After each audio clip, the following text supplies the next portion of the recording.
Hi, today I have a message called Everything is Here. So the short version, you are acting in alignment with the thoughts you believe right now. When I receive statements, I'm instructed to let go of the last one entirely before I receive another one. All of ego's concepts are disparate and floating, but the ego strings red yarn among them all to show you connections where there are no connections. Behind the ego's false connections, everything is real and everything is here. You'll hear the hubbub of the ego on the surface and you'll get curious. What is behind that?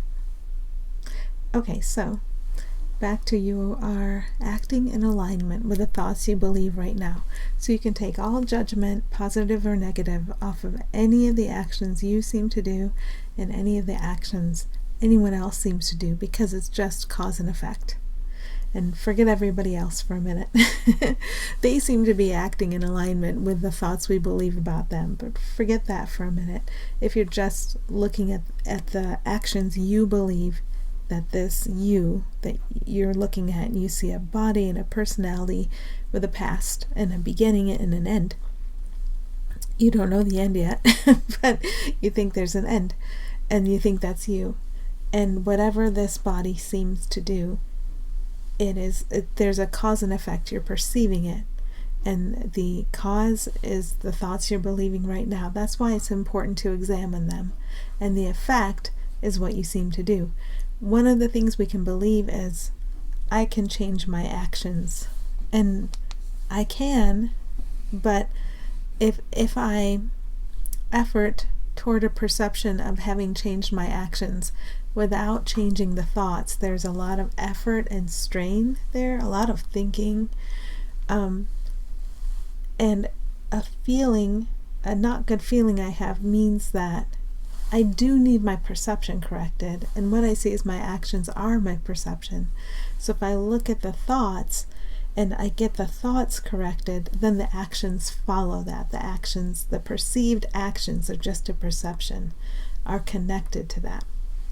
You are acting in alignment with the thoughts you believe right now. So the acting is aligned and the perception is aligned, because the acting is a perception. So whether I'm perceiving my actions or the actions of someone else, it's only a perception. And what I need to do is get my thoughts coming from the place that is real and whole and loving, and open up and remember and become aware and allow as much as I can all of my thoughts to come from this place, so the perception, and therefore the actions, which are a perception, can be corrected. The ego doesn't know what the right and wrong actions are, although it talks a lot about it, and it has methods of categorization. I'm going to pause for a minute because a timer just came up. I'm doing the lessons in A Course in Miracles today, and I decided to just make it a part of what I'm saying, because every 10 minutes I stop and I remind myself, if it's right with this, I remind myself I am blessed as a son of God. The son is everybody all together, the one child of God, so it's genderless. And I just remind myself of what that is. I am free, loving, transcendent, certain. I made myself a list so I could go back and be surprised by what are all of the things we actually are together. Actually, all together, we're free, but we're imagining that we're not. We're loving, but we're imagining that we could be unloving or others could be unloving. We're transcendent, we're certain, where there's a sureness and certainty in us, and if we're not in touch with that, we're pretending, we're imagining ourselves away from that. So I'll probably stop again if I talk for more than 10 minutes more to remind myself. Okay, so back to what I was doing. So yeah, we are acting in alignment with the thoughts we believe right now, and that's why the thoughts are worth examining. That's the fulcrum point. That's what can change things. If we're aware that something feels off and a change is necessary, the change is in what we're perceiving. That's what's necessary for that change to happen. When I receive, this came in the first person, when I receive statements, I'm instructed to let go of the last one entirely before I receive another one. And it's getting a little easier to receive statements in the first person, because what I do in the morning when I receive the message, and I either record it, or I always record it, but maybe it's a written one, it's like practice in allowing spirit to flow through me, and that's not the most important part. That it's kind of a side thing almost. For the rest of the day, that sets me, in looking towards spirit for the thoughts, looking towards spirit for the words, for the actions. So this work kind of sets me where I am supposed to be, and that's the point of it. It's shareable, so that's good, and if it resonates, it does, but that part doesn't matter as much as my learning and unlearning listening to the ego throughout the day, learning how to listen to spirit throughout the day. So when I receive statements, I'm instructed to let go of the last one entirely before I receive another one. The point of that is, in that moment when I know I can't just keep going and tapping on my phone what I'm hearing, I might start to hear another statement, but it's like they're saying, that comes later when you write or record the message. Put the phone down, wait, we're going to give you the next one. I have to let everything go, everything, almost like everything I've ever known or thought I've known, in order to hear. And that practice feels beneficial. Like every moment you let go of everything and you try not to cling to anything, so what's here can come through, and it comes from a sane place, not from an insane place of believing this world is real and believing that the right and the wrong of this world are real, and all the conflicts of this world and limits of this world and judgments of this world are real. It has to come kind of from behind that, beyond, prior to it, outside of what I've imagined. So I have to totally let go of everything for the next thing to come. And that's a day. So I can move through my day like that too. Totally let go of everything to receive. Am I supposed to do something? Am I supposed to say something? I have to totally let go of everything first. Okay, all of ego's concepts are disparate and floating, but the ego strings red yarn among them all to show you connections where there are no connections. So I could get excited when, from the egoic perspective, I think I'm starting to make meaning and sense out of things. I can get excited and think there's meaning where there's no meaning. And so slowly over the years, I've been shown this. And because I thought that excitement was happiness and joy and pleasure. And I'm starting to realize that's just ego's little drug tube, Here's the good part of ego, the ego excitement, the ego joy, the ego happiness, the ego flow. And then the other side of ego is when you're, all the opposites to that. But there is a joy that's true joy. There's a happiness that's true happiness. There's a flow that's uninterrupted, that's a true flow. And when I drop everything and try to stop and remain still and become aware, that huge power that's available for all of us, that is what we are, that's what we get in touch with, and that's what we allow. Not something that's going to satisfy in a separate ego or make a separate ego happy. So all of ego's concepts are disparate and floating, but the ego strings red yarn among them all are conspiracy theory to show you connections where there are no connections. But fortunately, behind the fear surfaces, I have projected taking responsibility is important upon everyone and everything and what they seem to mean and how they might seem to connect. Behind all of that, everything is connected without exception. Everything is innocent without exception. Everything is strong without exception. Everyone and everything is powerful without exception. So it's like we keep going back to this place, back to this place, back to this place, to stop and pause and ask and be inspired and be shown from there. So behind ego's false connections, like I figured it out, I have the solution. Everything is real and everything is here. Everything unified together, the power and the presence of that. It's just right here. And it's this abundant resource. And it's what you are, and it's what I am, and it's what everyone is. It's this abundant resource we can dip in very frequently during our day to be shown. What am I supposed to do? What am I supposed to say? And it's okay if it's awkward sometimes and we don't know. We're still learning and unlearning.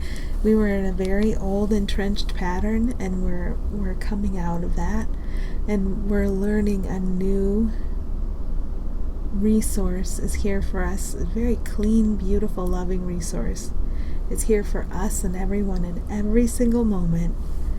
And it's okay if sometimes we don't get it. We don't know. We're just kind of sitting there like, I don't know. I don't know what I'm supposed to do or say. There is something that is actual you, not fake you, unified with everything, that does know. And I think we become more and more patient with this and just waiting our way through things to understand. I'm not hearing anything at the moment, but I will eventually, and I can follow it, and I'll be guided. Okay. Behind the ego's false connections, everything is real and everything is here.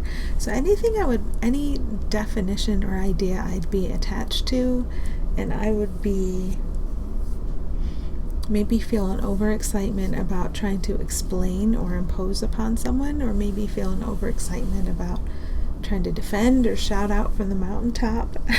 that is actually one of those false connections, even if it seems to be describing what I'm talking about here.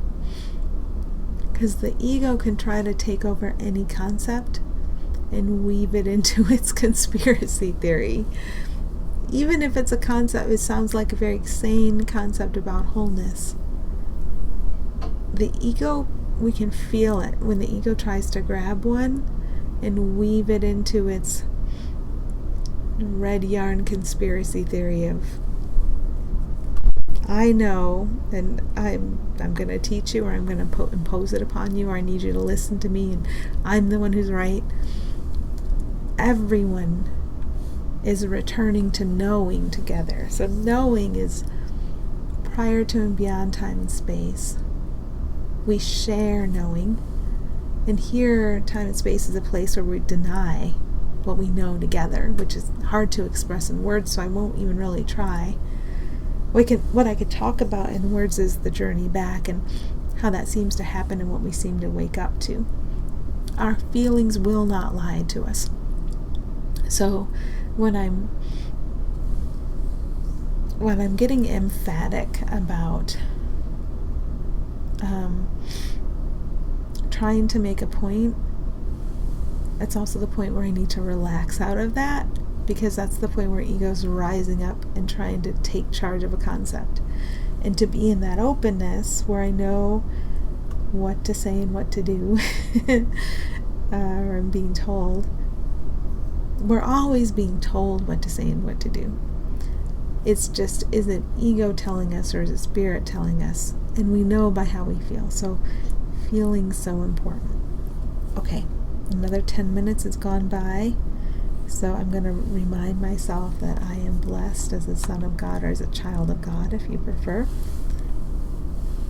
I am as I am, not as the body, not as the personality, as we are together. What that self is happy, released, peaceful. I'm unchecking them in my as I'm saying them, and constant. That's what we keep going back to, that shared self within us. That's happy, it's free, it's released, it's peaceful, it's constant,